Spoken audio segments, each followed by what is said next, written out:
I got it off Google Images, but I mean, there are Gandhi statues all over the world. Like, I lived in Hawaii for 10 years, and there's a Gandhi statue right in Waikiki, famous beach, where all the tourists go. So, okay, there's something else I have to research. Very good. Very important. Yeah, it's a detail, but it's interesting to know where that is. Yeah, because all the snow there. Yeah. So, if you want to do some research on your phones, I'm open. Maybe you can find it. Okay. So, Prabhupada urged the fund's director to keep. We got some. Haribol, Mauna Vrata. And you might as well close the doors too. We might have some competing noises out there. How come the workers aren't working today? Because it's a Sabbath? It's the Muslim Sabbath? They'll work? Okay. Usually they're out there before. Okay. Uh-huh. Okay. So Prabhupada urged the fund's director to, quote, keep in motion Gandhi's spiritual movements, namely his prayerful recitation of sacred sounds, his restoration of deities to temples, his recognition of everyone as a Harijan, a person of God, and his ideal of a spiritually harmonious society.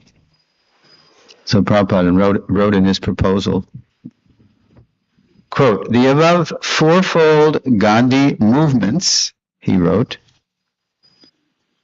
quote, if done in an organized scientific way, supported by all the authentic scriptures of all religions, this will bring in that tranquility of peace and a respite from all harshness and bitterness of the present world, which we have longed for till now.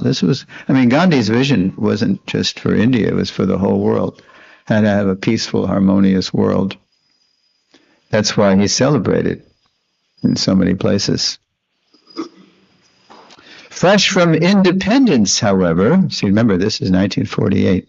So fresh from independence, however, India's leaders longed only to be modern and were uninterested in Prabhupada's spiritual proposals. Prabhupada used to tell us that when he had his pharmacy in Prayag, sometimes Nehru and his father would come in the pharmacy.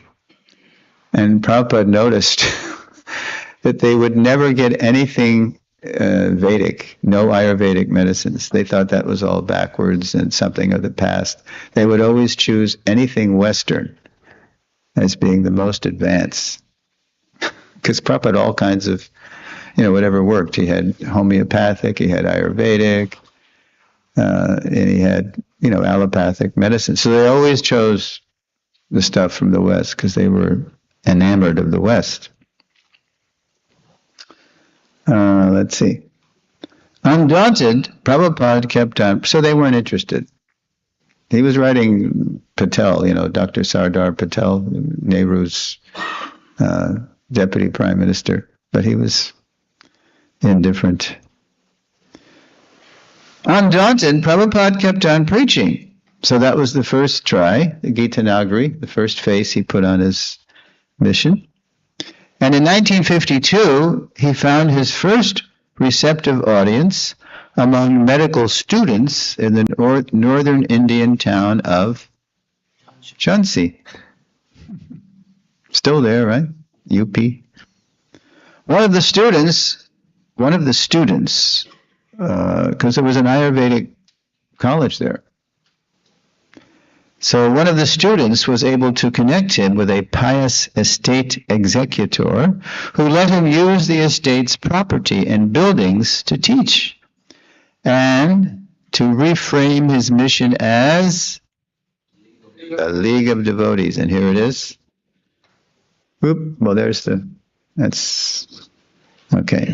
Prabhupada launched he got some interest, from some students. And then he decided, okay, well, I got some interest here, so maybe this is where it'll all start. So then he had a kind of a, what did he call it? He launched it, official launch, and he was passing out a prospectus and to try to get people to invest in it. Encouraged by the students' interest in his classes, on May 16th, 1953, Prabhupada held a grand opening for the League, announcing its spiritual purposes in a prospectus he handed out to the guests in attendance. The League's first aim foreshadowed ISKCON. So when you read the first aim, it's gonna echo if you ever read the purposes of ISKCON. So who's got the mic? All right. Well, can you read that? None? It's too small? Okay. Go ahead. To propagate spiritual knowledge systematically, for checking the imbalance of life to the whole race of in India, second world over. With I need to. Maybe you should get closer. Is it glare? Oh. To propagate spiritual knowledge systematically for checking the imbalance of life to the whole race of India and the world over, with a view to educate the people in general in the techniques of spiritual life as the basis for balanced physical and biological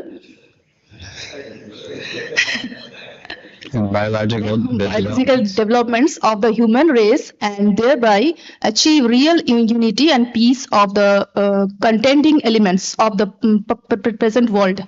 League of Devotees, Prospectus, Aim 1. Yeah, again, you don't need to read the reference, but yeah. So, pretty elaborate, huh? Around the same time, Prabhupada ran an ad in Jhansi's newspaper. This is an example how Prabhupada never thought small. Listen to this ad. It's a one ad. He's canvassing. He's trying to get people to join his league, right?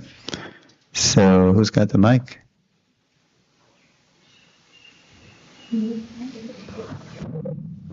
Wanted candidates from any nationality qualify themselves as real Brahmins for preaching the teachings of Bhagavad Gita for all practical purposes throughout the whole world. Deserving candidates will be provided with free boarding and lodging. Apply A.C. Bhaktivedanta, founder and the secretary of the League of Devotees. So this is classic Prabhupada. He's got a foothold, right? And it was called the Radha Memorial. This fellow, back in the 30s, he built a memorial to honor his wife, and then he passed away, and then there was a succession of executors, people who managed the estate, and then it was nobody there. So the executor said, "Yeah, you can use this. Nobody's using it. So and maybe I can even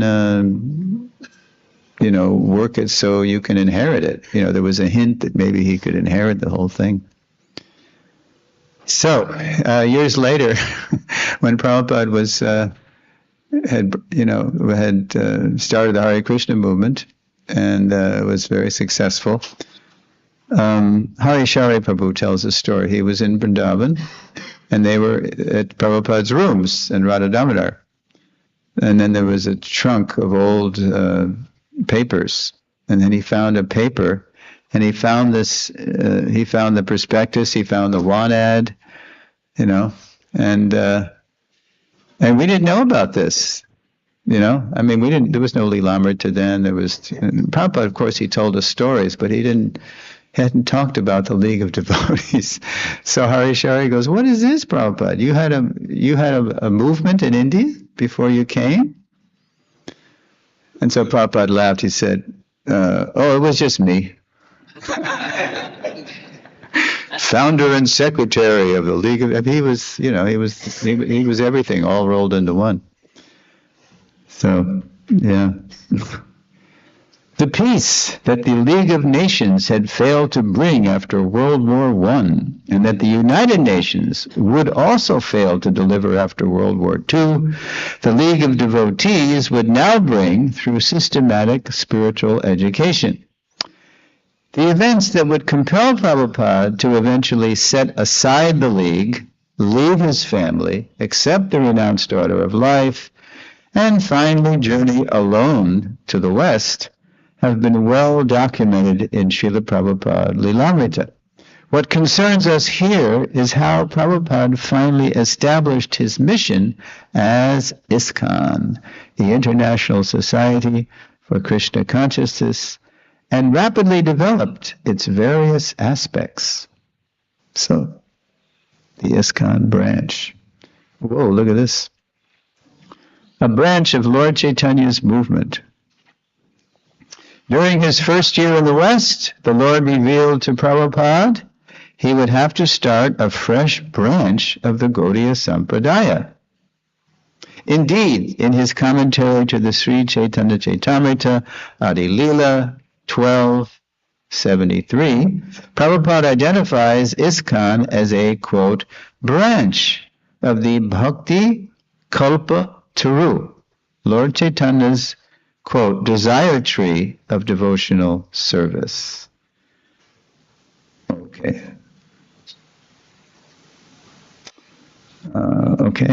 Though but a branch, Prabhupada's mission carries the spiritual power to transplant the, quote, tree of love of Godhead worldwide. Yeah. Prabhupada memorably begged for that empowerment in the next to last verse of the poem he wrote the day he landed in America, Markine Bhagavat Dharma, teaching Krishna consciousness in America. So the English translation of that famous Nacho, Nacho Prabhu, quote, O Lord, I am just like a puppet in your hands, so if you have brought me here to dance, then make me dance, O Lord, make me dance as you like. Okay.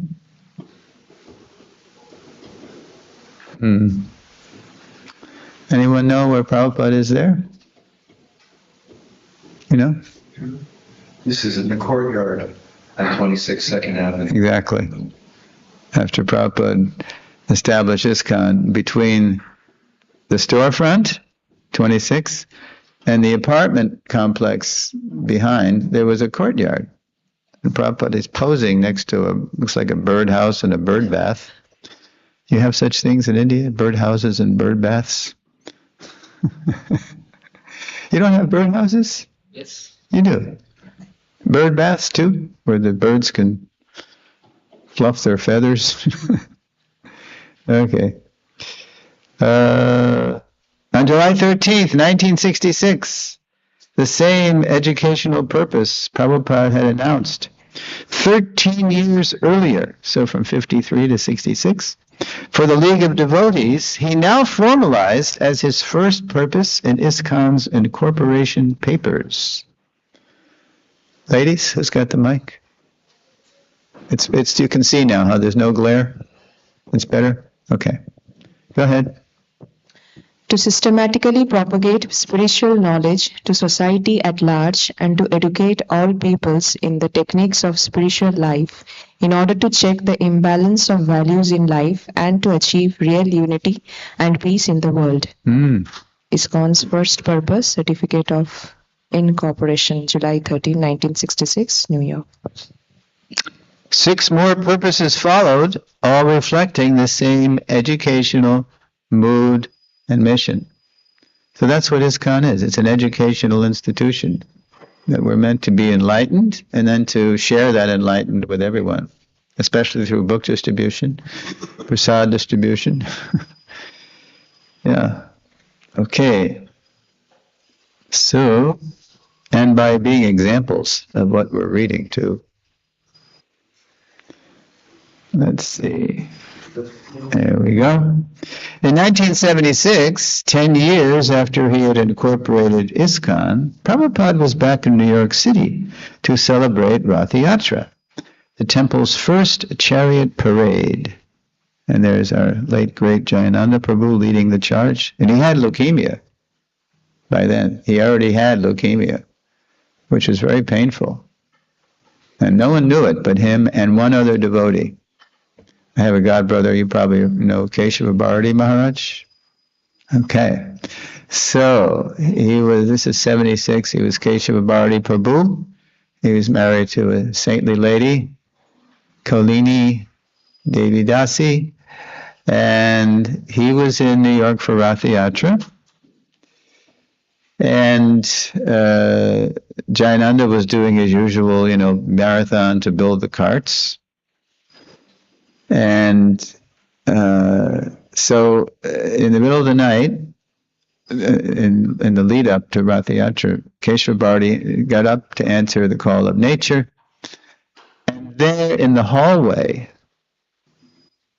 of the ashram, he saw Jayananda crawling on his hands and knees to the bathroom. He has to answer the call of nature. So Keshava Bharati sees him and he goes, Jayananda, because they're both from San Francisco, or actually Jayananda's from Columbus, Ohio, but they joined in San Francisco. And so Keshava Bharati goes, Jayananda, what's going on? Because he sees Jayananda's hurting. He's in a lot of pain. He can't walk barely, hardly. And so Jayananda just ignored him. He didn't want to tell anybody. He was afraid if somebody knew, they would insist that he go to the doctor and not, take part in Rath Yatra. What to speak of? Everybody depended on him to get the cart ready, to build it, to go on Rath Yatra day. So he wouldn't answer him. And so, but they're friends. So Keshava Bharati goes, Jayananda, you got to tell me. And so Jayananda relents and says, okay, but if I tell you, you can't tell anybody else. So Keshava Bharati goes, oh, all right, So then Jayananda lifts up his arms, and there are these big tumors under his arms. And immediately Keshava Bharati, knee-jerk response, Jayananda, we got to get you a doctor. You promised. You promised you wouldn't tell anybody. So somehow, during the day, he was able to keep it together to spearhead the finishing of the carts. And then look, during the parade, Prabhupada's on that cart. Prabhupada rode in Subhadra's cart. There's Lord Jagannath, right? So there were 3 carts. Okay, cell phones off, please. So Jayananda, he's leading the charge, and he's in ecstasy. I mean, his body must have been in agony, but he was in ecstasy. This was the level of his Krishna consciousness. Whew. Okay, if there's time during the Q&A, I'll tell you how he left his body too, finally. If there's time. So remind me, but maybe there won't be time. Okay, so let's see.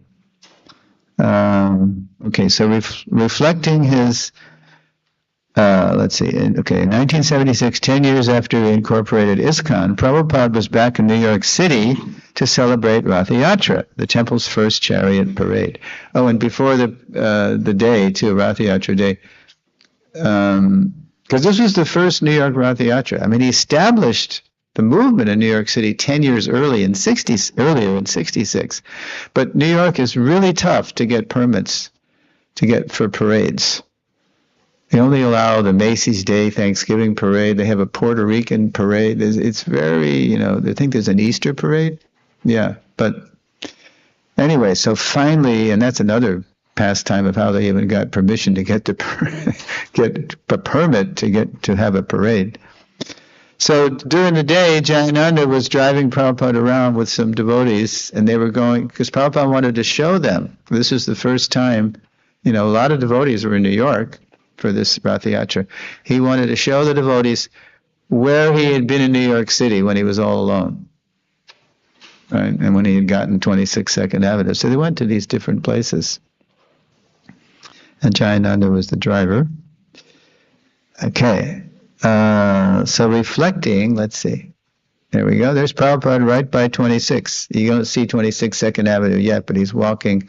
Oh, there's the mobile station. Yeah. He's walking toward the storefront.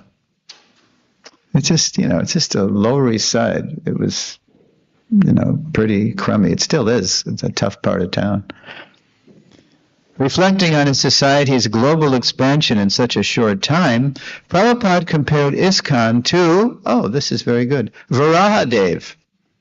This is Varaha Avatar Day, right? Varaha Dwadashi. So Prabhupada compared ISKCON's global expansion in such a short time to Varahadev, the Lord's boar incarnation. Now here's the comparison. Who's got the mic? All right. There we go. No, there should be two mics. Yeah, there you go. No, it's the lady's turn, right? I think. Or is it? I'm not sure. Whose turn is it? It's the men's. Okay, it's the men's turn. Sorry.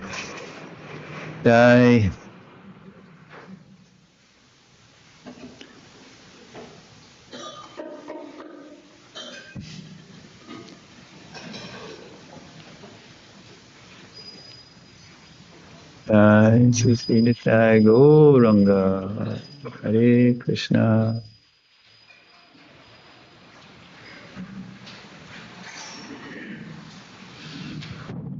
All right. Are you reading? Okay. Here we go. As Lord Bada had appeared from the nostril of Lord Brahma and then quickly assumed a cosmic form, so ISKCON had appeared in a tiny storefront, a little hole in the wall, on New York City's Lower East Side, and quickly covered the earth. Only Prabhupada can make analogies like that, right? It had done so. It had spread all over the world so fast because Prabhupada had been utterly and absolutely surrendered to Krishna's plan, whose aspects he had been pondering since the 1940s. So Prabhupada was always pondering how he was going to do his mission.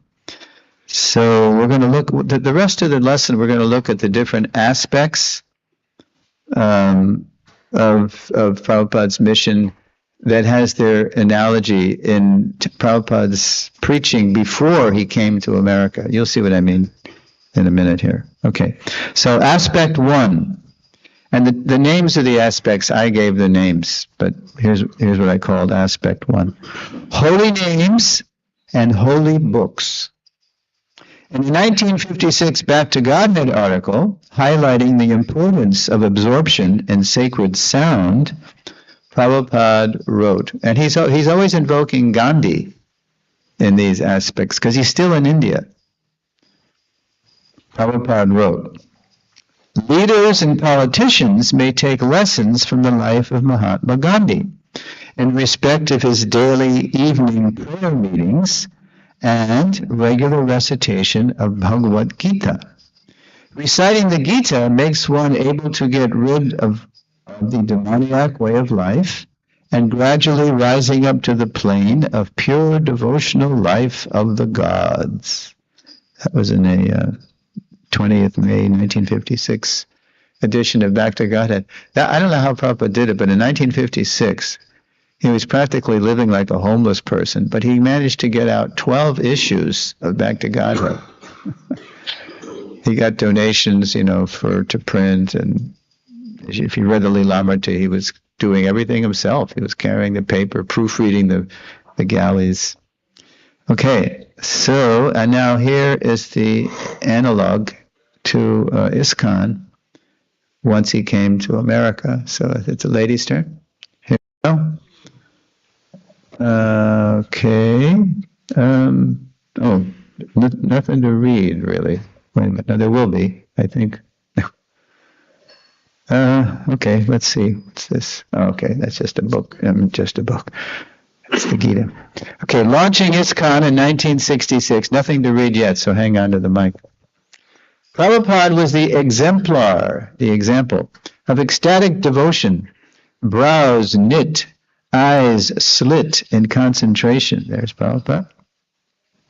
Swamiji led his first followers in chanting Hare Krishna for hours together inside the storefront that first summer, then outside in nearby parks that fall.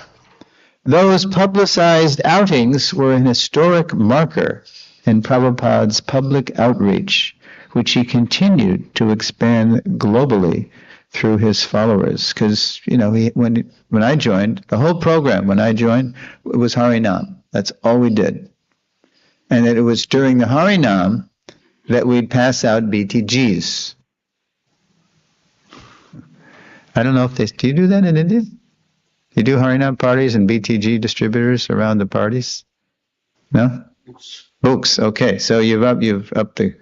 We didn't know how to distribute books, even though there was that, and we're going to click the initial Macmillan Abridged Gita. So we were doing BTGs. We would chant, like I joined in Boston. So in the Boston Commons, the Cambridge Commons, Harvard Square, and then we chant for 20 minutes, and we were a novelty. People didn't really know who we were or what we were. So then a crowd would gather, and then as soon as there was enough people that gathered around the chanting party, we would stop the kirtan, and somebody would step out of the party and start explaining who we are, what we were doing, and then we'd invite people to come to our Sunday festival. It's pretty effective. Yeah. So, and then that expanded all over ISKCON. That's what we were doing in the early days. And then we caught on to how to distribute books later, and then that kind of the Harinam parties continue, but then because Prabhupada made it known that this was the Brihat Mridanga, right? That you could hear this all over the world, and the books would maybe not be read on the spot, but they would be taken all over the world because people were traveling and flying, and yeah. So back at the storefront, Prabhupada would hold Bhagavad Gita classes every Monday, Wednesday, and Friday evening. There's photos of that. You can see the marquee, Monday, Wednesday, Friday, Bhagavad Gita, 7 p.m. Since Prabhupada had not finished translating his Bhagavad Gita as it is, he used the version of a famous impersonalist whose commentary Prabhupada exposed as misleading speculation. Who am I referring to? Yeah, Dr. Radhakrishnan. When I went to college in the 60s, I took a course on the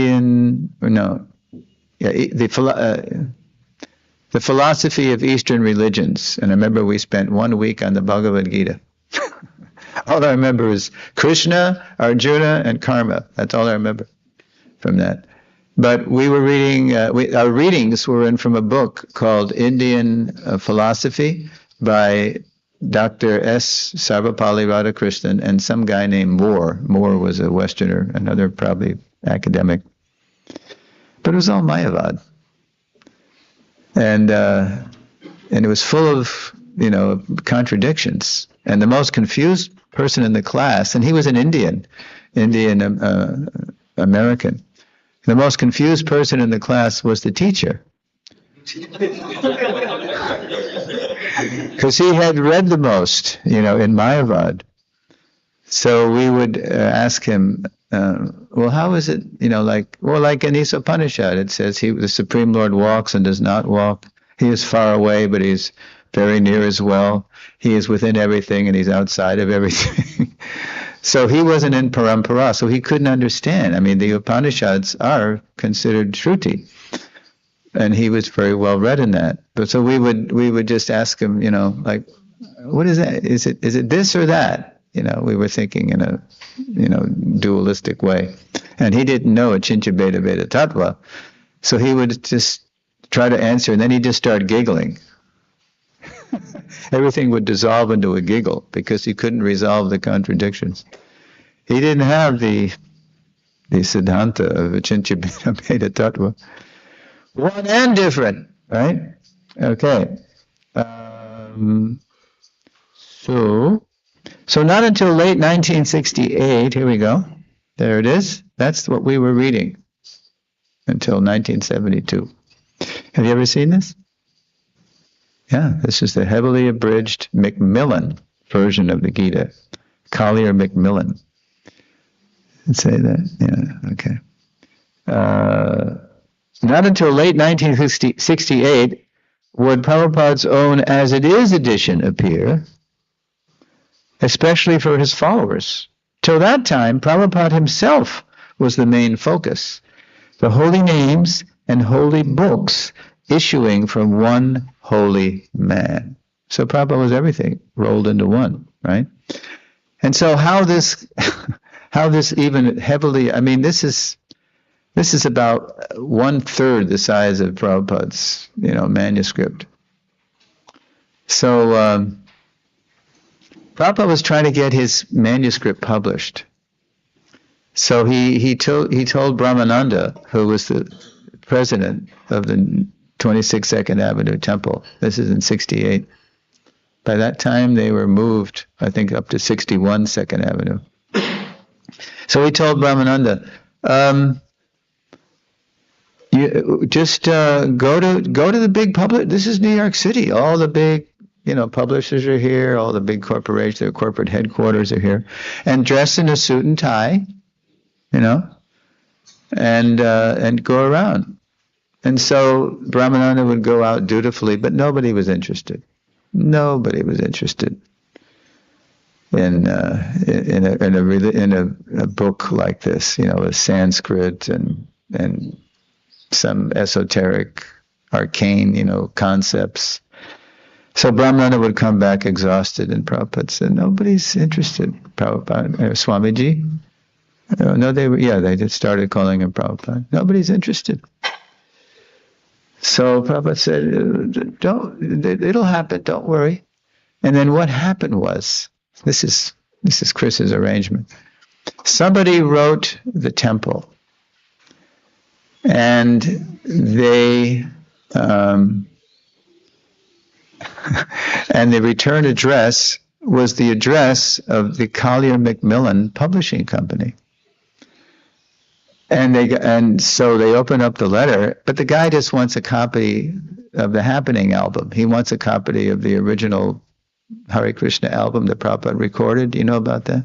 In 1966, December, a record producer named Alan Coleman, who was the president and CEO of something called Happening Records. It was like an alternative record company. He used to pick up on far out, alternative kind of sounds. So he invited us because he had seen, the devotees chanting in venues like the Fillmore East and down and at alternative sites and also in the parks. So he thought, wow, this is an interesting sound. And this is probably, I got a niche market here. I got an audience for this. So he invited him down to in December. This was in 66. And so they made a record. And I'm sure you've heard recordings of this, but it's, Prabhupada starts with Vandeham, and he's going through the Mangalacharna. And then he just, it's beautifully described in the Lilamrita by Satsrup Maharaj, who was also there, how finally, and he does Sri Krishna Chaitanya, it's perfect, And even before I get one detail, before they recorded, this is a professional sound studio, right? So before the recording, there was some noise on the line coming through. The engineers wanted to get rid of it, and they couldn't. And they were just going around and checking their connections, and and then they finally traced it to Swamiji. Because Prabhupada, before he was going to sing, he was just sort of silently chanting. So it was him. So as soon as they said, oh, okay, so it's not nothing wrong with our system. It's Swamiji, it's the Swami, right? So then they start, and then once after Prabhupada sings Panchatattva Mahamantra, and then he starts launching into this beautiful Hare Krishna. I know you've heard it. It's the Prabhupada tune. Hare Krishna, Krishna Krishna, Hare Hare, Hare Rama, Hare Rama, Rama Rama, Hare Hare. And it just goes long and long and long.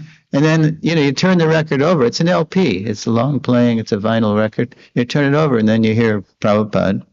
The materialistic demeanor, he means to say demeanor. The materialistic, he's reading Bhaktisiddhanta's explanation of the mantra. Cannot possibly stretch to the transcendental autocrat who is forever inviting the fallen conditioned souls to associate with him through, what is it? An eternal serving mood. The phenomenal attract, it's a whole address, So this was an underground recording. And so you know who got 200 copies of this? George Harrison. Yes, the Beatles. They were they had come over in '64 to America. And they came in '65. They were at Shea Stadium, '66 Candlestick Park, the old San Francisco. So they heard this. They heard it. Oh, because a radio station. There was an alternative radio station on Long Island, which is like a part of New York State, which is near New York City. And it was WBAI in Long Island. And they heard this, Prabhupada, chanting. And they played Prabhupada singing Hare Krishna all night. They loved it. They thought this was far out. Listen to this. Because they were hearing Shuddhanam. They were hearing, the real Prabhupada's, on the highest levels of Krishna Prem, chanting Hare Krishna. And then the Beatles heard it, so they ordered 200 copies to pass out to their friends, like the Rolling Stones and the Dave Clark Five, all the English groups. Yeah. And so, because they were turning on, their friends to Krishna consciousness, especially George, and this is what they sang, we have a little book, Chant and Be Happy. Do you have a copy? You distribute. You're aware of this, because John and George talk about how they were sailing through the Aegean Sea and all these Greek islands, and they got addicted to chanting Hare Krishna. And they chanted for 8 hours straight on this yacht. They had a lot of money. And they were just, probably, playing guitars and stuff, but they were just singing. So, where am I? Yeah. Oh, boy. One holy man. Okay. All right. To impress upon his followers their responsibility to continue spreading Krishna's teachings after he was gone, Prabhupada had them start an American edition of Back to Godhead.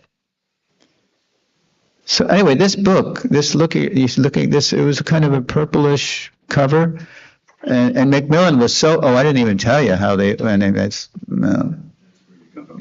where I got off. So they got the letter, or the address was Macmillan Company, and the guy just wanted a record. So Prabhupada said, here's what you do. You get back in your suit and tie, and you take a record down to the building. You walk in Macmillan Publishing Company, right? It was practically the biggest publisher of its day. It's huge publisher. It's still big. So Prabhupada went down, or Brahmananda went down, and he was asking for the editor, or Anyway, the guy gave us anyway, he found out that the guy, he would sign his name, in the letter wanting a copy of the album. He found out the guy who wanted the album was just a clerk in the mailroom. He was nobody. He wasn't like a big editor or publisher in the building.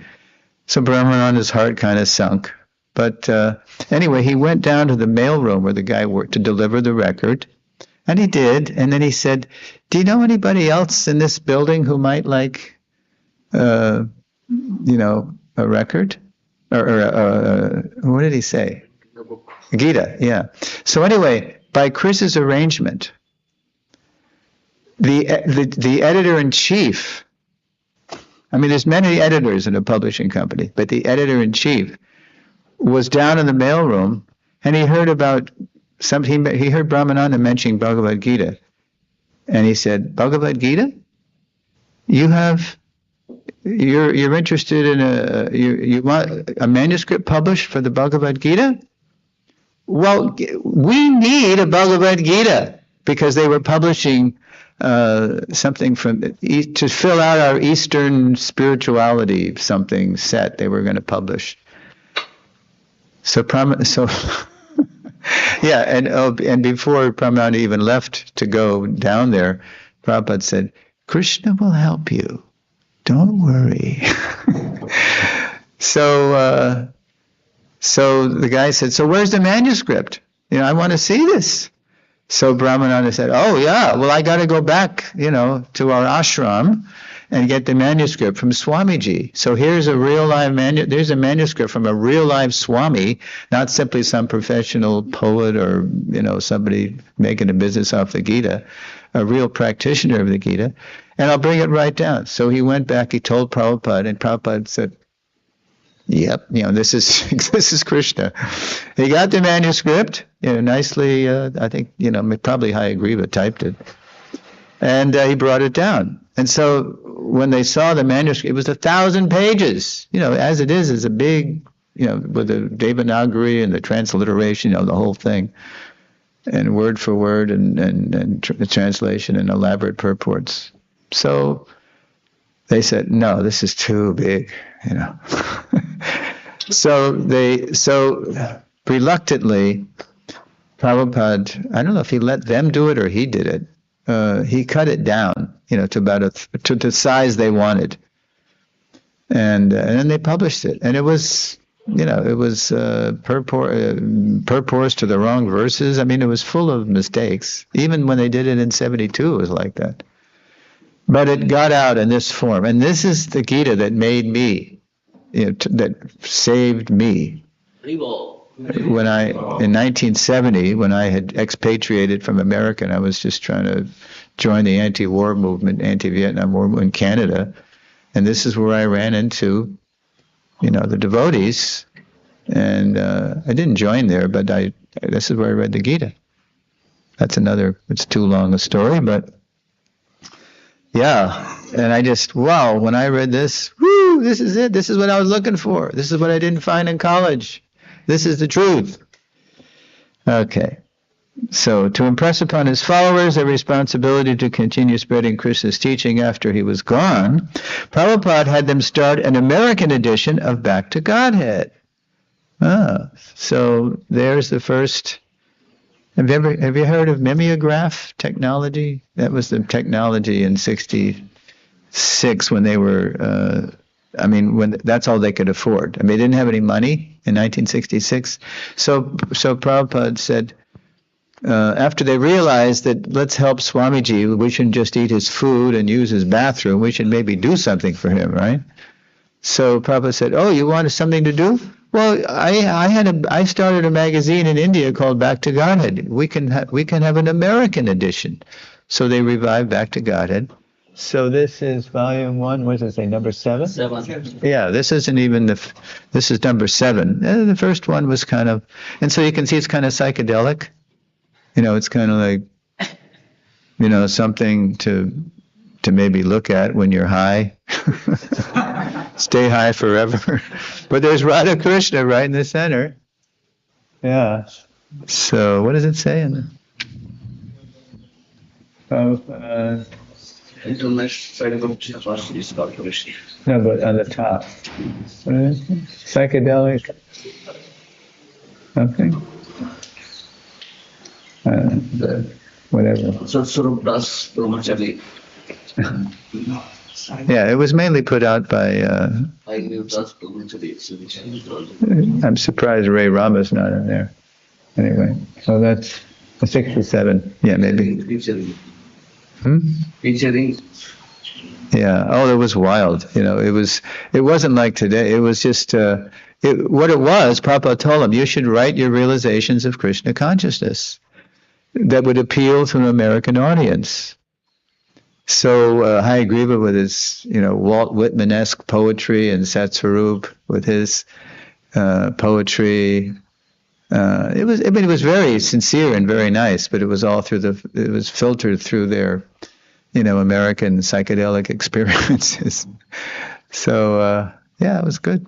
And that's October '69 is a couple of years later, and by then it had become a real magazine, color, and by the time I joined, I remember the issue. There was a picture of the Harinam party, and it was good. Rolling off old mimeograph machines at first. By the end, it was hand cranked, and then they'd collate the pages and staple it. Yeah, I think it was just stapled. By the end of the decade, BTG had become a colorful magazine, whose copies ISKCON devotees would offer people gathered around their street chanting parties. These were the infant days of the literature distribution that would become a hallmark of Prabhupada's movement. Remember, if you ever get money, print books. And Prabhupada told us you have to print as many books and in as many languages as possible all over the world. He said this in L.A. when the only BBT was in L.A. Okay, so it was holy names and holy books. And then the next aspect, let's see, not yet. I call it temples and deities. In the above-mentioned 1956 BTG article, Prabhupada cited Gandhi's temple entry movement to show the crucial role temples play in a spiritual evolution. Gandhi was known as a, quote, politician among saints. Prabhupada praised him for trying to restore forms of Krishna to temples by Hindu-Muslim violence. Unfortunately, he wrote, have become the temples have become, quote, rendezvous of demoniac dance. So many plague spots for preaching, quote, unquote. Hence his proposal to regenerate the temples as centers of spiritual education. For the longest time, I didn't know what Prabhupada meant by rendezvous of demoniac dance. I mean, in the 50s, that's when rock and roll came into America. I couldn't imagine rock and roll was in India yet, right? So I didn't think people were boogieing, in temples. But when I was in Chennai, was it Chennai or maybe Bangalore in South India, I said, what is I don't know, I confessed, I don't know what Prabhupada means here by rendezvous of demoniac dance. So this devotee said, oh, that means that people in the temples were doing these sahaja kind of dances, like old men were dressing up in saris, and trying to pretend they were in Gopi Bhav, like this. So, demoniac dance, yeah, fake Gopi Bhav, imitation Gopi Bhav. During ISKCON's launch a decade later, 56 to 66, as Prabhupada's raw recruits became practiced to chant Hare Krishna and hear Bhagavad Gita, worshipable images often appeared first as devotional paintings. Like the first center was 26 2nd Avenue, and there was two artists. Harvey Cohen became the first Haridas, and I don't know if you've ever seen pictures of Prabhupada in 26 2nd Avenue, and behind him there's a circular painting of Radha and Krishna. That's Harvey Cohen. And then Jadharani joined, Judy Koslovsky from the Bronx, and she was an art student at CCNY, City College of New York. And then Prabhupada said, "Oh, okay, well he gave her a picture of the Panchatattva to paint." And and then when she did it was kind of crude. It was a Sankirtan, Panchatattva doing Sankirtan. And Prabhupada put it in the storefront window, even though it wasn't so expert. It was full of, devotion and sincerity. So that was there for a while. Let's see.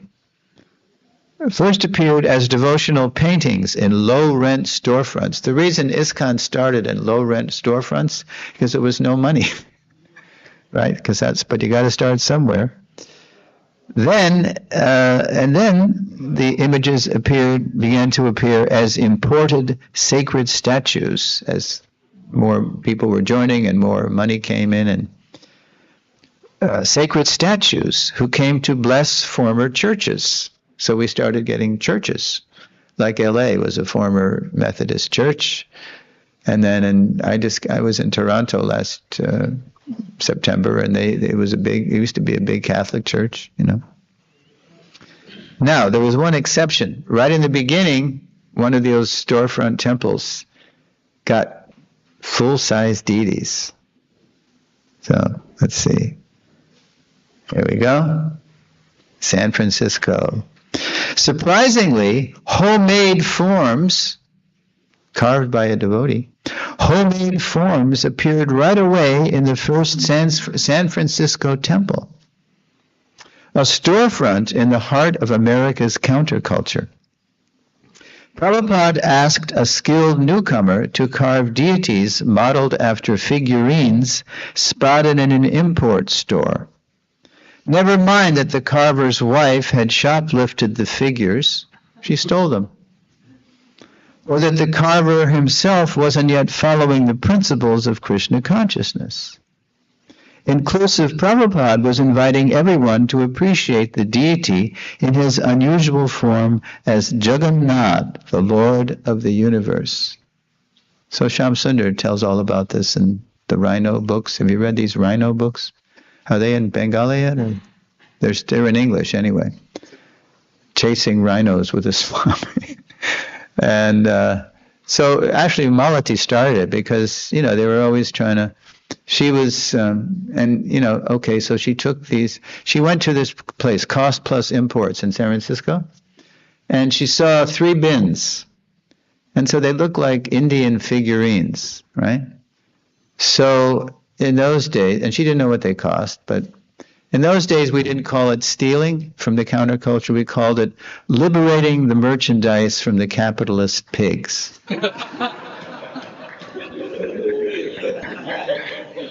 Because we were rebelling against so many things, and one of the things was, the military-industrial complex, the capital.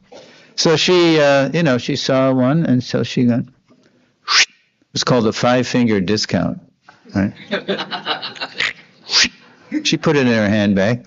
I mean, she risked getting busted, for shoplifting, but she just walked out, and she went back to the store, went back to the Swamiji's apartment on Willard, right around the corner from Frederick, and so she walked in. She said, "Swamiji, I found something in an import store, and I wonder if you can tell me what it is." And as soon as she takes it out, Swamiji goes, "Oh, Lord Jagannath has come." She got Jagannath. And she was like, "What?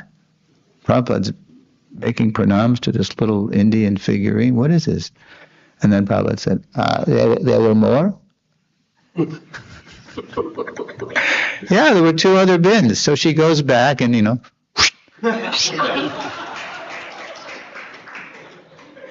This is how the Jagannath, this is how deity worship started in the West. From a shoplifting, ex-hippie. And then Prabhupada said, "Do you know anybody who can carve?" "Oh yeah, Sam, my boyfriend can carve." I mean, Shyam Sundar was so talented, He can write, he can carve.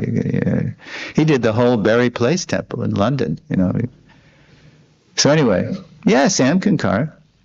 So,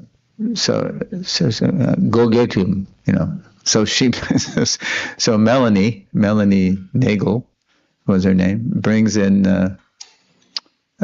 Sam, and so Prabhupada said, so you can carve this? Oh yeah, what is it? Oh, this is Lord Jagannath. So anyway, so he carves, as you can see, there's three. First he starts with Jagannath. Prabhupada says, start, and I will check to see how you're doing. So, so Sam's carving away, but while he's carving, he's smoking. I mean, he's not initiated, he's not following, or anything. But Prabhupada knows he's got to go easy on these people. So Prabhupada comes in one day and he sees that Sam's doing a good job. So he's going to let him do the whole Murti. Then he sees on top of the piece of wood he sees a pack of cigarettes sitting on top of what would become Lord Jagannath's, head, flat head. So Prabhupada takes his cane. He didn't say a word. I mean, this is Prabhupada's expertise. He takes his cane and goes. He just knocks the pack into the corner, right, and just walks out. Very good. Keep going. Keep. But because he had knocked the cigarette pack in the corner, Sam got it. This is real special to Swamiji. So I guess I shouldn't be smoking while I'm doing this. So he stopped that. And later Prabhupada told him how to give up smoking. You give up one cigarette, smoke one cigarette less a day. Don't go cold turkey, don't try it all at once. It won't work. And it worked. He, along with him getting a higher taste of chanting Hare Krishna. So, listen to this. Never mind that the carver's wife had shoplifted the figures, or that the carver himself wasn't yet following the principles of Krishna consciousness. Inclusive Prabhupada was inviting everyone to appreciate the deity in his unusual form as Jagannath, the Lord of the universe. So he finished carving the deities, and then they installed the deity. Prabhupada installed them right in the heart of the Haight-Ashbury. This is the hippie, capital of the world.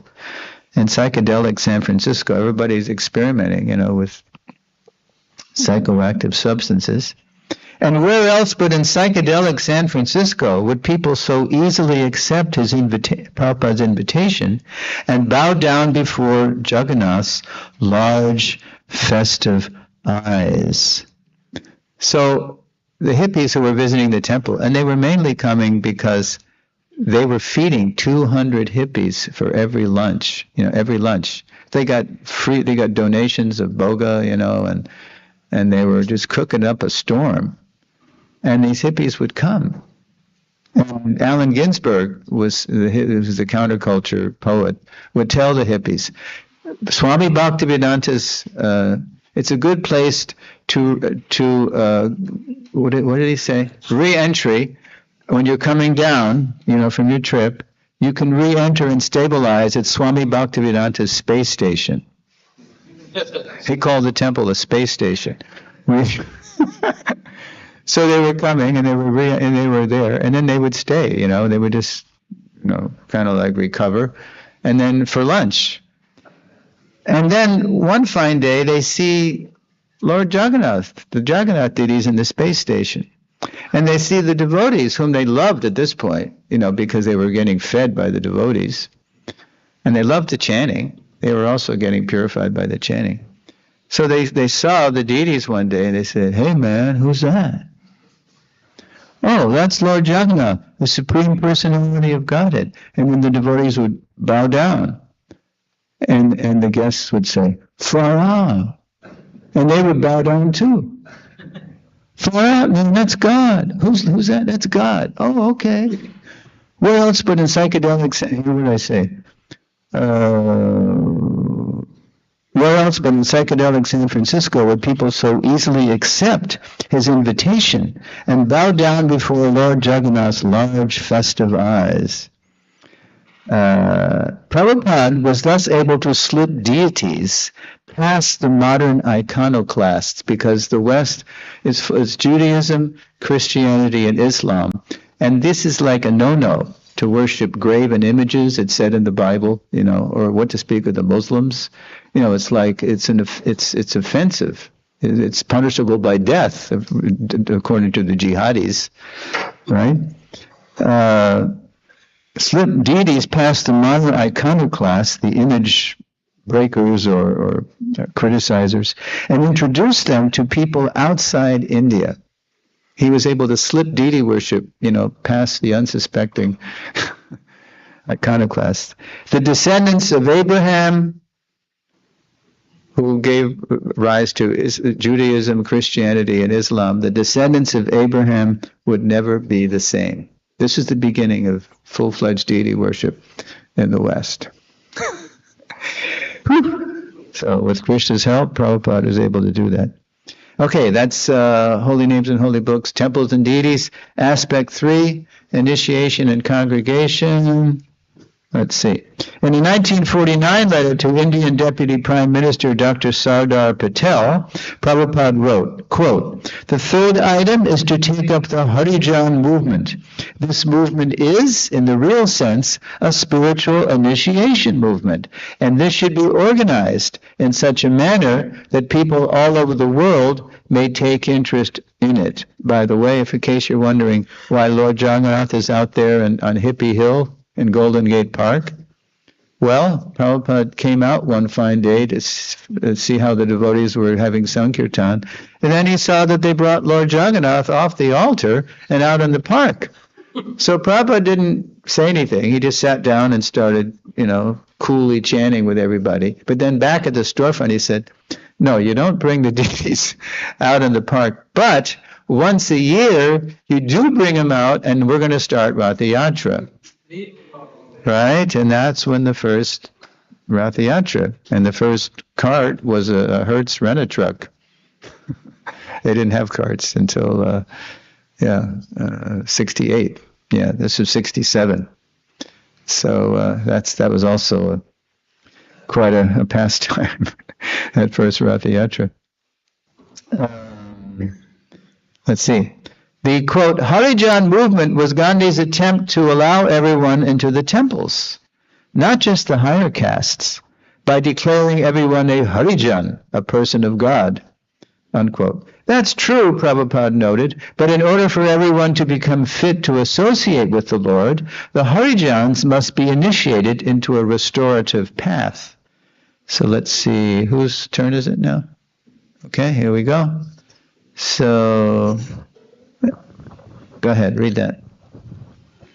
Sanatana Goswami says that as bell metal can turn a gold when it mixed with mercury in a chemical process, so by the bona fide Diksha or initiation method, anyone can become a Vaishnava. One should take initiation from a bona fide spiritual master, coming in the disciplic succession. Initiated devotees would gradually become the core of a wider congregation, whose evolution would vary from country to country. So this is called initiation and congregation. When Prabhupada brought his first Western disciples to India, for example, they were the talk of the nation. Why would materially successful Westerners give up everything to dance and sing Hare Krishna in the streets? Quote, you want to imitate Westerners? Prabhupada would chide his countrymen, then imitate these Westerners. They are fed up with so-called modern civilization. Unquote. Rather, oh yeah. All right, so ladies. The material advancements of the Western countries and the spiritual assets of India should combine for the elevation of all human society. Yes. So concerned that Indians might come to see the Western devotees as mere performers, that's what happened. Because Prabhupada knew that we'd be a novelty, right? Dancing white elephants, you've heard that phrase, right? So he concerned that Indians might come to see the Western devotees as mere performers, just show people. And some observers were already dismissing them as spiritual hippies, or even CIA spies. This was the Hindustan Times. They were saying, these people can't really be, I mean, Westerners, they've got to be, they're just spiritual hippies. Or maybe even, the CIA has paid Swamiji to get these Americans into India, to try to get India on the west side. Because India was trying to be neutral, right, in the Cold War between the Soviets and the West. So, concerned about this, Prabhupada temporarily suspended their street chanting. He stopped the Yuga Dharma temporarily, just as a tactic, and engaged them in a new program, Life Membership. For supporting ISKCON, well-established members would receive whatever publications and accommodations the society could offer them. I think the original fee was 1,111 rupees. Yeah, and then for that you'd get any BTG. They were publishing BTG. You get all the books as they were coming out, and you get to stay in any ISKCON temple. Temples weren't always able to deliver on this, but that was the pitch, right? Prabhupada was approaching big people who were big in business and government because he was respected. For supporting ISKCON, well-established members would receive whatever publications and accommodations the society could offer them. Such respectable people would become ISKCON's first congregational members, as well as invaluable allies in the struggle to establish Prabhupada's movement in India. If you know the history of Juhu with Mr. Nair and Delhi and Calcutta, he was engaging, respectable people because he was respectable. In the West, where people in general often regard Krishna consciousness as, quote, foreign, the congregation has taken more time to develop. Initially living and trained inside temples, Prabhupada's first Western followers have since spread out into the community, working and raising families, to become congregational members themselves.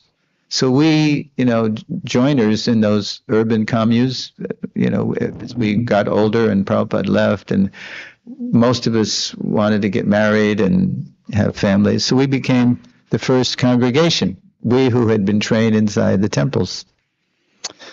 To move the Hare Krishna movement from the margin to the mainstream, Prabhupada identified a fourth aspect his followers still need to embrace and develop. This is the final aspect which we still haven't really developed. Okay, here we go. Okay, I'm going to hang here for a minute while I read this. So the aspect 4. Now, it's all about Varnashram, but Prabhupada, in his pitch to Dr. Patel, he called it something else. In the same letter to Dr. Patel, Prabhupada wrote, and I titled it, A Natural Spiritual Life, based on this letter excerpt. Quote, the fourth item to properly honor Gandhi is to organize the much discussed caste system as a solution of the natural division of human beings all over the world. Nationalistic division of human races is artificial, but scientific division of the caste system, as envisaged in the Bhagavad Gita, is natural, according to quality and work. That's how people really should be divided and then organized together. The vitiated, the corrupted caste system of present India is never sanctioned by the scriptures, but the caste system is made by God according to quality and work of the subject. By the modes of nature, different persons are imbued with different qualities, and the scientific way of division of human society from the qualitative aspect by the caste system is quite natural. So Prabhupada is saying, if you really want, and this was the Gandhi that Prabhupada liked, the simple liver, spinning the cotton. That what's this place called? Wardha. Wardha. Yeah, where is that? Maharashtra. Maharashtra. Okay. Yeah, so that's the Gandhi. Gandhi, the Gita commentator, Prabhupada had no use for. But Gandhi, the simple liver, he really loved. Okay, so slide 13, natural spiritual life. There we go. To show the world a better way to live, based on the Gita's teachings, is the final aspect of Prabhupada's mission. As the body's different parts are equally appreciated for their contribution to the whole body's welfare, so the social body's different classes should be equally valued for their role in serving the Supreme Lord. High or low, head to toe, deep down, we're all God's servants. That's who we are. As Prabhupada would say, if I cut my foot, I'm going to use my head, the Brahminical part of the body, to fix that Shudra part of the body. It's very valuable. If I didn't neglect it, if I just disdain the foot as lower, then pretty soon I won't be able to walk. It'll be infected, maybe have to be amputated or whatever. So all parts of the social body are necessary similarly. Now, because living the way Krishna lives amid his land and cows looks and feels very different from the way most of us live in the modern world, and because the first three aspects of Prabhupada's mission are perhaps more easily adaptable to modern life, that's the Brahminical holy names and holy books, temples and deities, initiation and congregation, you can do that in the city.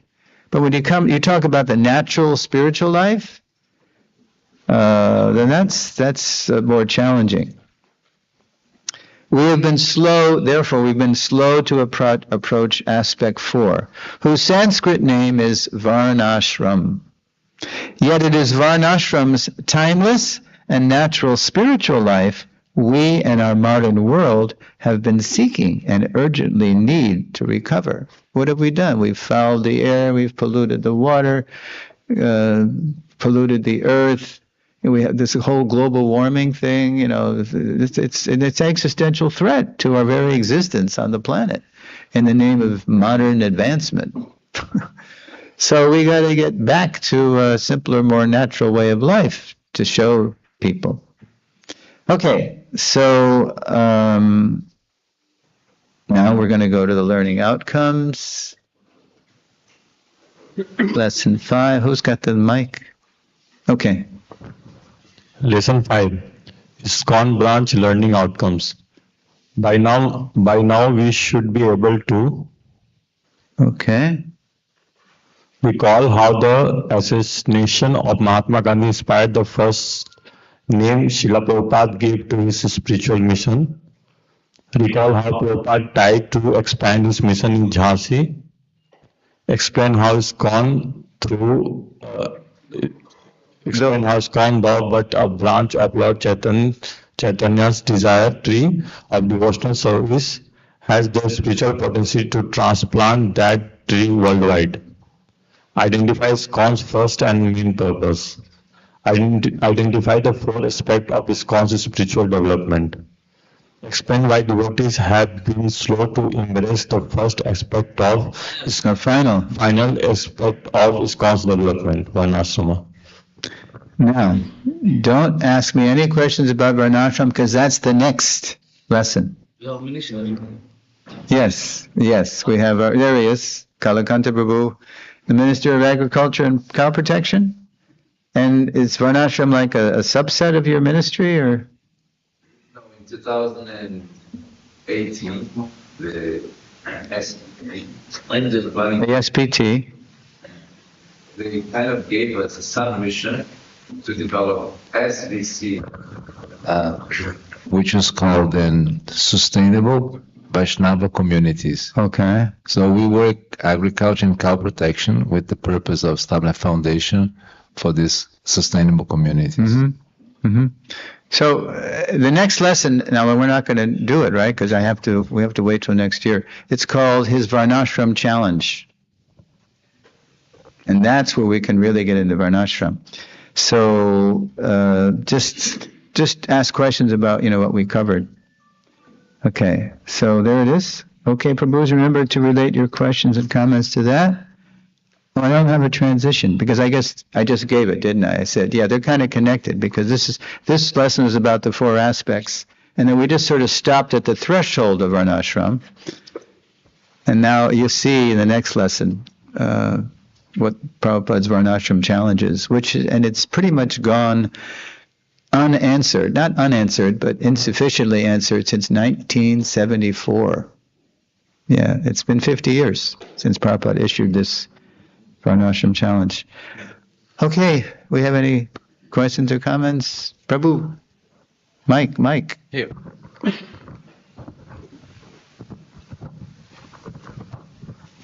Hare Krishna, Prabhu. Thank you so much for the wonderful presentation. My question is related to the original manuscript, which was almost 3 times the current. Is it available? Is it published? Or? Was it? Yeah, it was eventually published in 1972. I happened to be in New York when the devotees handed Prabhupada, because by then there was a BBT, although the BBT didn't have rights to the because Macmillan bought the rights. It was a Macmillan Gita.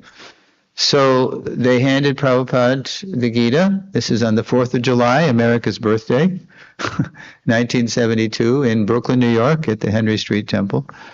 And so they handed Prabhupada the book, and Prabhupada held it. And he was happy that finally the complete manuscript had been published, albeit with so many mistakes. For example, what was cow protection called in the book? Cattle raising. Cattle means bovines meant to be slaughtered, right? I mean, there was so many. It was a goof, you know. There had to be another edition to cleanse that, purify that out. But anyway, Prabhupada held the book. It was a hardback. It was kind of reddish, and then there was a cover. There was a paper cover, Krishna Arjuna on the cover. And Prabhupada looked at it, and you know what Prabhupada said? Tell them it is not to our standard. He wanted something more gorgeous, because it was like a textbook. It was like if you bought a textbook in college, you know. So he wanted something like, you know, Christians have these, fancy Bibles. Really fancy Bibles with gold leaf and onion skin paper area, something really. So anyway, but they didn't have, the devotees didn't have the rights. Yeah. We saw at the BRC, the Bhaktivedanta Research Center, a copy of a fancy Gita produced in Italy under the supervision of Madhusevata Prabhu, the GBC there. So, yeah. So it was published, but it wasn't until, let's see, when did we get the rights? Oh, so Prabhupada had a strategy. So Prabhupada said, now that they published the Gita, but now we don't distribute it anymore. We don't distribute the Gita. And so the idea was that because we were selling the Gita, and so as long as it's selling, they're going to keep the rights. They're going to, but Prabhupada said, okay, don't distribute their Gita. Right? And then finally they were willing to sell us the rights. Right? And then finally we got the rights. So it was a few years later that we got it. And then I remember there was a kind of a yellow, white. Anyway, the BBT got the rights. But it was still the Macmillan with the Macmillan errors. So finally, in 1983, the BBT published the second edition. The second edition, which meant with corrections from the first edition. So, all right.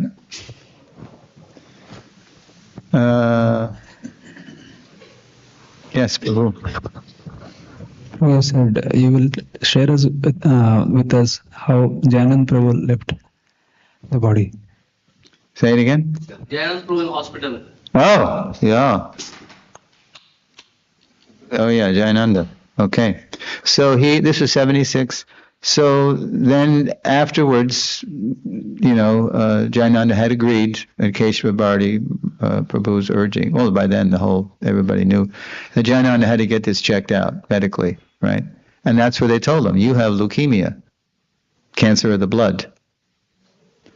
And so Jayananda at first he went to Mexico because they have a real good cancer clinic in Tijuana, Mexico.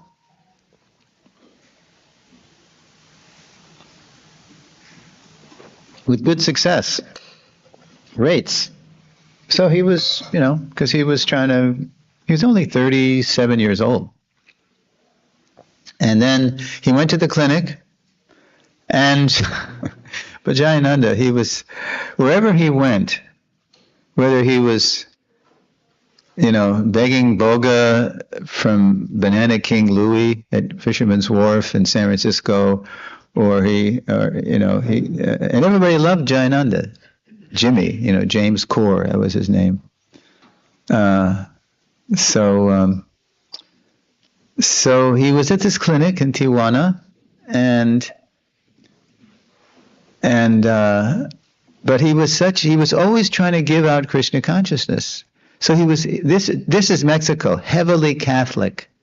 Everybody's staunch Roman, and Prabhupada went to Mexico. He liked Mexico because the people were very pious, but very sectarian, So in this clinic, Jayananda was trying to preach to everybody about Krishna consciousness. And he was getting good results. They were giving him treatments, and it was starting to work. It was starting to go into remission. But then they told him, look, Mr. Kaur, you can't try to, convert people, from Jesus to Krishna, although they didn't understand it's the same message or anything. So you got to stop this, or else we can't continue these treatments.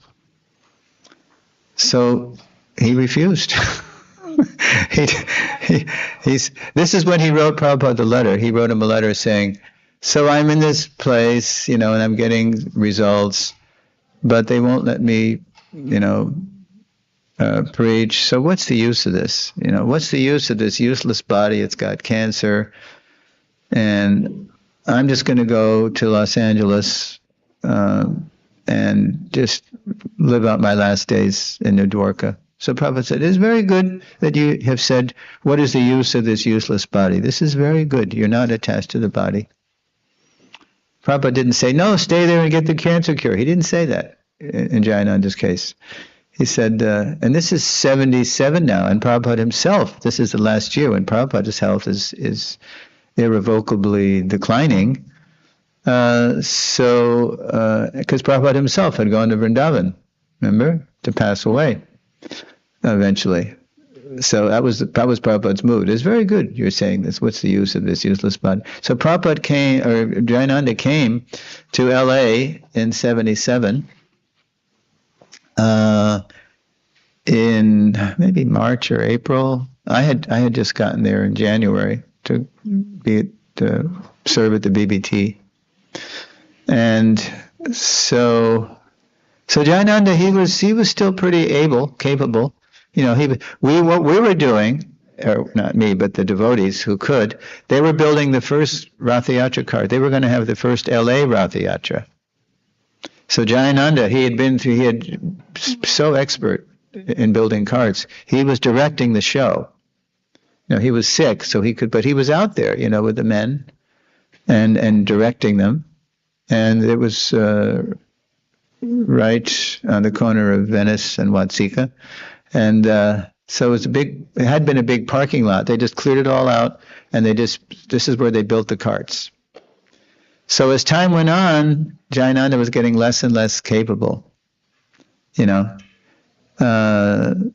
So it was approaching now Lord Nrsinga's appearance. This is in May, right? So Jayananda he was confined to a wheelchair. He could hardly see or eat, So his assistant, Indradev, we decided, because his birthday was coming up, not only Nrsinga's appearance, but his birthday was coming up.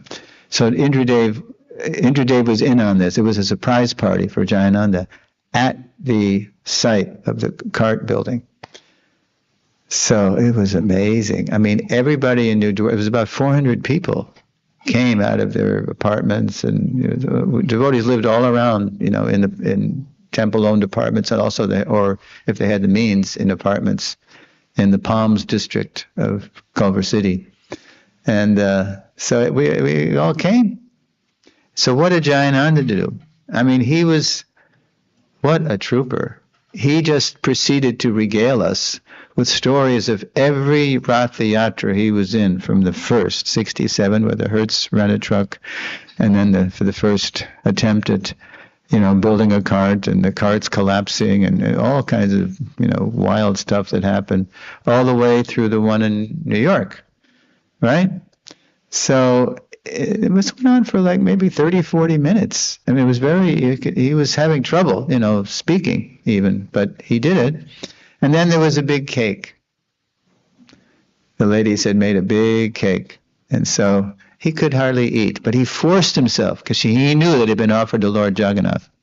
He forced himself, to try to eat something. And there was crumbs all over his mouth, and he could hardly swallow, but he did. He had Lord Jagannath Prasad, and then to a rip-roaring kirtan, he was wheeled out of the lot and back to his room in what was called the Green Building. And so on the way back, Indradev told us later that Jayananda told me, this weekend, I'm going this weekend. So, just before, that was his 38th birthday, and just just before he passed during Brahma Muhurta hours, so then that night he was in a kind of delirium, and he was calling out, and this devotee, Anadi, heard through the walls. Later, he told us, Jayananda was calling out. What was his delirium? This is his delirium. You got to call this guy to get the right tool. You got to call that guy to get the right wood. You got to do this. He was directing the cart building. That was he was like in Samadhi. He was in Ratha Yatra Samadhi, right? So, and then I was at the BBT. So I was a little late for Mangal Arati, like today I was late.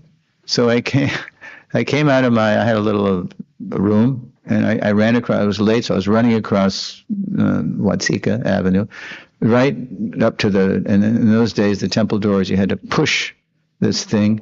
So before I could push the door open, this devotee opened the door and came running out with a garland. I had to go, what's going on? And it was a classic, it was a guy he was a kind of a hard drinking Irishman, but he loved Jayananda. He was Jim Sullivan. He was the kind of guy that only Jayananda to build these carts, he would gather, rough characters who couldn't work with the temple. They couldn't follow principles, and they were cursing and stuff, but they loved Jayananda because he was a big guy. And he could also be very tough when he wanted to. I mean, he was gentle, but he could be tough. Like one day, this devotee says, Jim told me this, it was him. He said, so I was hungry, because just before Ratha Yatra, it was a marathon. We practically weren't eating or sleeping. Jayananda, I need some Mahaprasad. So Jayananda took some grease from something. And he said, you want some Mahaprasad? Here, eat this. So he dropped it in the guy's mouth. Right? Eat the grease from the wheels of the Ratha Yatra car. So anyway, Jim walks. He's barreling down the stairs. He's running across the street to the Green Building, because by then Ramaswara was up, Maharaj then, and Prabhu, who was the president, Gopal Bhatta he wasn't there. So anyway, he ran in with Lord Jagannath's garland. And Jayananda, he couldn't, his throat was choked up with cough, just like King Kulashekar says in the prayer. Krishna Tvadiya. So he couldn't chant. So they put a cassette player of Prabhupada's Hare Krishna Kirtan from the Happening album, the Prabhupada tune, and his ear was on it. And he was just listening to it. And then Jim comes in with a garland,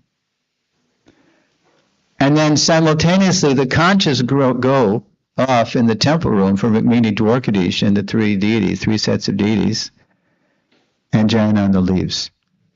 It was like a storybook departure. Jayananda goes. And then what really blew our mind was that the letters Prabhupada wrote posthumously, after Jayananda passed. It was like a letter to Jayananda, but there was a letter to all of us. He was saying, I am so proud to have had a disciple like you, Jayananda Prabhu. You have given me the first donation for my books. He gave his whole life savings so Prabhupada could publish Nectar of Devotion. And if you had any material desire at the time of death, you've gone to the heavenly planets. But as you were hearing Hare Krishna Kirtan, because I think Ramaswar had written him about how he left, then it is sure and certain that you've gone straight back home, back to Godhead. And then the most mind-blowing thing was this. Then he told us, I think this was to Ramaswar. Later, he said, so now you can have a day honoring Jayananda Prabhu, just like we honor the Acharyas, the previous Acharyas. It's so-and-so's Avirbhav, Tirobhav. So now you can have a day for the disappearance of Jayananda Prabhu. Wow. So, and Prabhupada said it. So that's why on the calendar you say, disappearance of Jayananda Prabhu. Perhaps you don't know who Jayananda Prabhu is, just like I don't know who, half these people are in Chaitanya Leela, because I didn't grow up in that culture. And now by Prabhupada's grace, we have CC. We're reading about these personalities. But yeah, so, wow. And then later on, when people found out that Jimmy had left, these are like cops, like hard-boiled cops, because they loved the fact that our parade was so peaceful. They didn't have to do much copping, When they heard that Jim had left, they cried. What? Jimmy's gone? And they cried.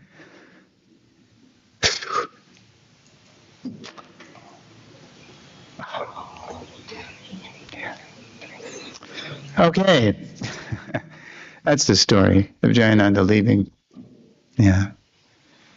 So, please pray to Nitai Gauranga I can come back for part 2. It does get better. It gets more and more as you go through Sambandha Abhideya Prayojana.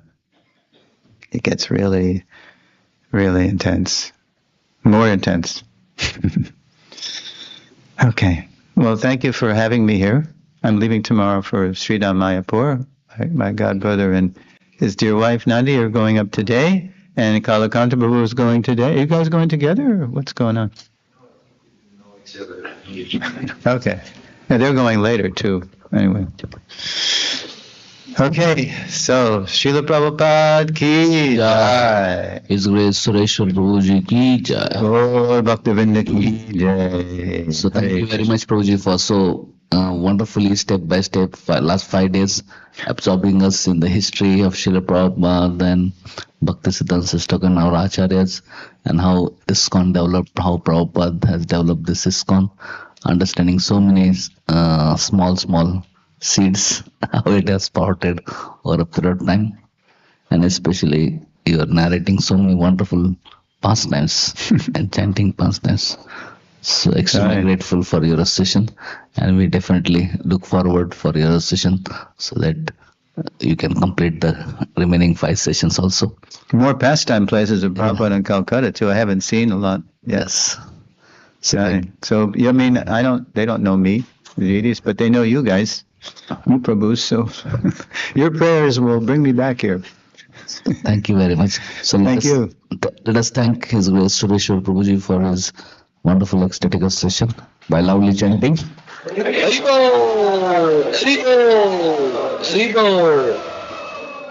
That's my Also- ticket back home. Thank you. Yeah. Also, we'd like to thank Pushpavan Prabhu and Mataji. Nandi. Nandi Ma. Nandi Mataji for coming and blessing us. So, and they are also going to Mayapur, so let us thank them and hope we get their session again in future by loudly chanting. And also thanks to our Kalkan Prabhu. We couldn't hear from him. Last time he gave a wonderful presentation, but I think he's on the way. So let us thank Kalkan Prabhu also. Yes. Right. Thank you so much. Thank you. So let us thank him also. Jai. All right. Take prasad.